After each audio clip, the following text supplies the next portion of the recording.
Hi, my name is Diana.B. I'm in the Education 104 class, and I read the book Educating Esme, and some of the things in the book that I found I want to relate back to when I'm a teacher.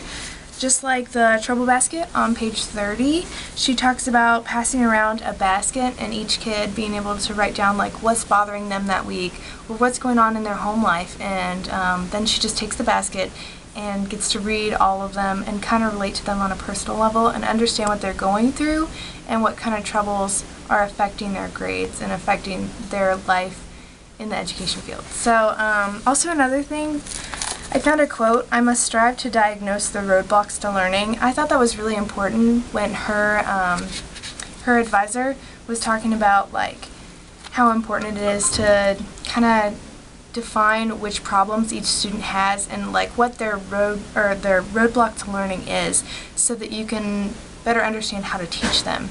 And then she also mentions like the basics. You ignore bad behavior as long as you can stand it. You maintain quiet lines, and a soft voice is more effective than a loud voice, which I think is true in many situations. If you're yelling at them constantly with a loud voice, then they're gonna just start to put that in the back of their mind as something to ignore. If you speak in a quiet voice and say please and treat them as human beings, your students, then they're more often than not going to treat you as a human being that they would want to be treated like. My name's Allison, and I did Educating Esme as my book. And a quote in this book that really hit home for me and was very inspirational to me was the quote about, it was teachers should fill their position rather than letting the position fill them. And this really means to me, it means teachers should really do everything that they can to help their students be all that they can be and not just do the bare minimum. You know, teachers have the responsibility of teaching their students everything that they can, and if they don't do that, it's hurting the children so much, because they're not going to think that education is an important part of life, which it really is.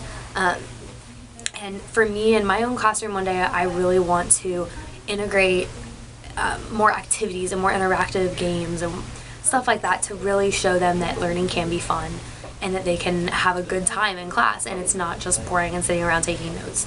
I think by doing worksheets, it's just going to bore them, and they're just going to sit and do a worksheet. If you do a game or have them make a game or something, it's really going to show, it's going to help them to remember that, because when they go to take a test, they're going to be like, oh, I remember that one game we played, and I can remember everything.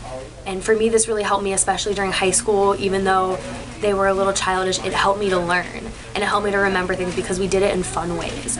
And that, I feel, is like a really big part of learning. You need to have fun learning, because if you don't, then what's the point?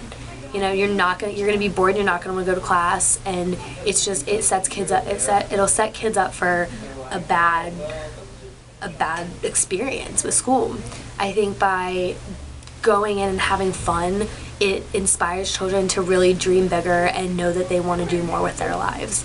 And you know, that's a huge thing to me. I really want kids to want to learn more. And as an elementary education major, like, I would be teaching children, and I want them to want to keep learning. You know, that's the age where you want to inspire them and make them want to learn and teach them that learning can be fun.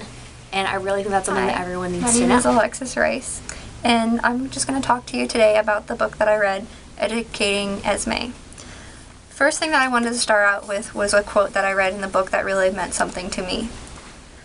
They who work selfishly for results are miserable. And what that says to me is that if you're trying to do something, if you're doing something for yourself, you'll never really be like truly happy. But if you have something that you're working towards, something that you're working for, it's much more paid off at the end. There was just a lot in the book that I felt really related to how I want to portray myself as a teacher.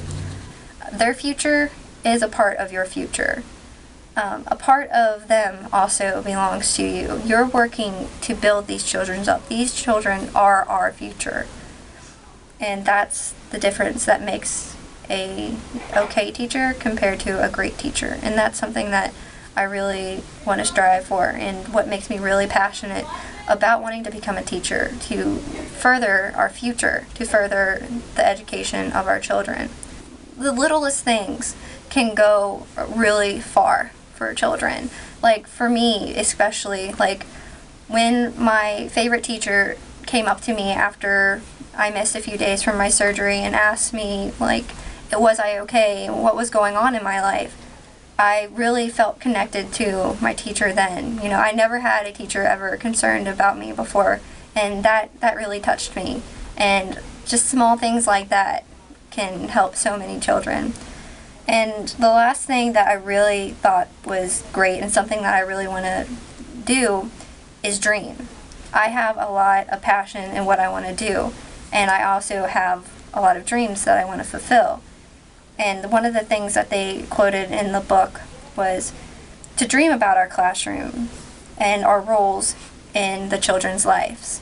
I have big dreams, and I plan to fill them.